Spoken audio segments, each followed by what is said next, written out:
बिस्मिल्लाहिर्रहमानिर्रहीम। पीपी 38 सियालकोट के इलेक्शन के हवाले में एक निजी टीवी चैनल के ऊपर ये दिखाया गया कि मोनसलाई साहब और मेरे बेटे उनको रिसीव कर रहे हैं और ये कोई इलेक्शन प्लान था। मैं उस दोस्त को ये बता दूं कि नहीं, ये मोनसलाई साहब मेरे पास घर आए थे और हम इकट्ठे मरने वाले जो फौत हुआ है खुश अख्तर सबानी, उसके घर हम इकट्ठे उनके घर फातिहा खानी के लिए गए थे और मेरे बेटे ने उस वक्त उनको बाहर से रिसीव किया था। उस वक्त ना हम अभी कैंडिडेट थे और ना कोई इलेक्शन का हमारा प्लान था। ये पुरानी आप तस्वीरें लगा रहे हैं, तो मेहरबानी करके आप पूरी इन्फॉर्मेशन ले लिया करें और हमें पूछ लेते।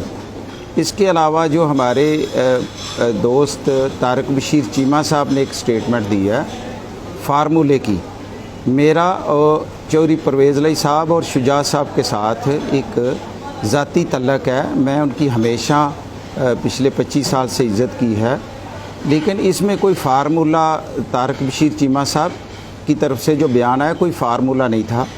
ये पीटीआई ने टिकट दिया और मेरे बेटे ने इलेक्शन लड़ा और पीटीआई पूरी ने साथ दिया और हम पीटीआई के प्लेटफार्म पे मेरा बेटा जो है वो इलेक्शन जीता है और मैं अपनी वर्थ से जीता हूँ और मैंने किसी की हेल्प नहीं ली।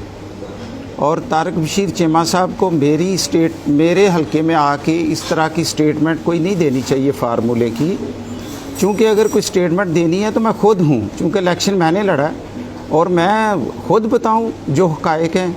आपको बहावलपुर में बैठ के तो मेरे सियासत के ऊपर बात तारक साहब चीमा साहब नहीं करनी चाहिए। और आपको ये भी पता होना चाहिए, पहले ये भी पता कर लें कि बाऊ रज़वान काफ का जो मिनिस्टर है उसने मेरी मुखालफत की है, और अगर उसने मेरी मुखालफत की है तो फिर वो फार्मूला आप कौन सा बता रहे हैं। इसके अलावा भी मुझे कोई सपोर्ट नहीं मिली, तो आप मेहरबानी करें और मेरी यही गुजारिश है कि बस अपनी सियासत बहावलपुर तक रखें, मेरे हलके में आके सियासत ना करें। मेहरबानी आपकी, बहुत शुक्रिया।